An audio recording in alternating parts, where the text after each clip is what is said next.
Aray mga kapukbuk vlog, ay inaalaala ko nung ako'y bata pa. Ay pag nag-aanay, hindi mo na kailangan bumili ng turutot. Ito ang aming ginagamit na paggawa ng turutot. Yung pinagputulan o yung pinag-anihan. No? Ay dito na nga mga kapukbuk vlog, hindi ako kumuha nito.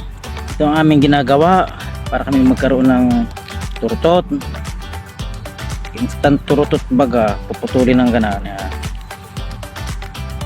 Pag naputol mo yan, isilin lang yung nasa ilalim. Yan. Pag ito'y napisil, saka mo ganyan eh. Kailangan hindi siya mababali, may kaunting butas, ganyan o. Yan. Mga kapukbuk vlog. Pagkatapos ito, pwede na nating hipan ito.